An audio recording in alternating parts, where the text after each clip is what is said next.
अगर आप भी चाहते हैं कि उगल म्यूजिक की वीडियो सबसे पहले आप तक पहुंचे तो लाल बटन को दबाकर चैनल को सब्सक्राइब करें और बेल आइकन को दबाना ना भूलें।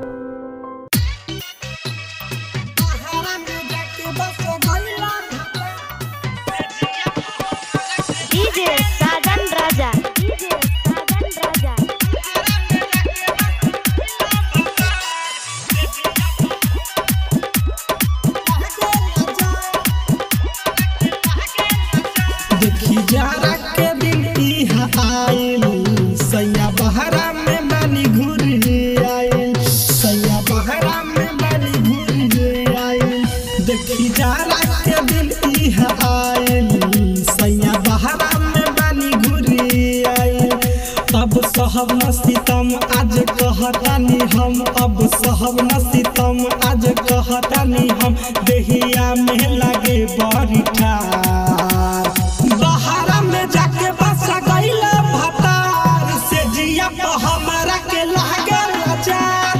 बहरा में जाके बस गइल भतार से जिया पर हमरा के लागे लाचार। डीजे साजन राजा लागे लाचार।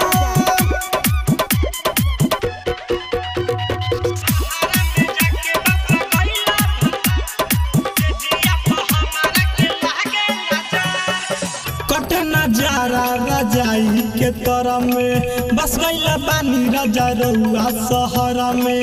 लागता ठंडा ई लहंगा के जर में छोड़ देले बानी में हरी के ई घर में छोड़ देले बानी में ए राजा। कट नजारा रजाई के तरह में बस गइला बानी राजा रउआ शहर में। लागता ठंडा ई लहंगा के जर में छोड़ देले बानी में हरी के ई घर में। बात मानी न हमार जार लगे बराबर, बात मानी न हमार जार लगे बराबर। ई जवानी भइल बेसमार बहरा में जाके बस गइला भतार से जिया पर हमरा के लागे लाचार। बहरा में जाके बस गइला भतार से जिया पर हमरा के लागे लाचार। डीजे साजन राजा बहरा में जाके बस गइला भतार से जिया पर हमरा के लागे लाचार। राइटर सुन हो मनोज अकेला संगे सुते के ई मन करेला। बिना भतार के मन तरपेला। सुनील सराबी हम तो से कहिला, सुनील सराबी हम तो से कहिला। राइटर सुन हो मनोज अकेला संगे सुते के ई मन करेला। बिना भतार के मन तरपेला। सुनील सराबी हम तो से कहिला। कहे सामलाल सुबह सैने अब हमरा पास, कहे सामलाल सुबह सैने अब हमरा पास। सुन के ठोकिले हमहू कपार बहरा में जाके बस गइला भतार से जिया पर हमरा के लागे लाचार।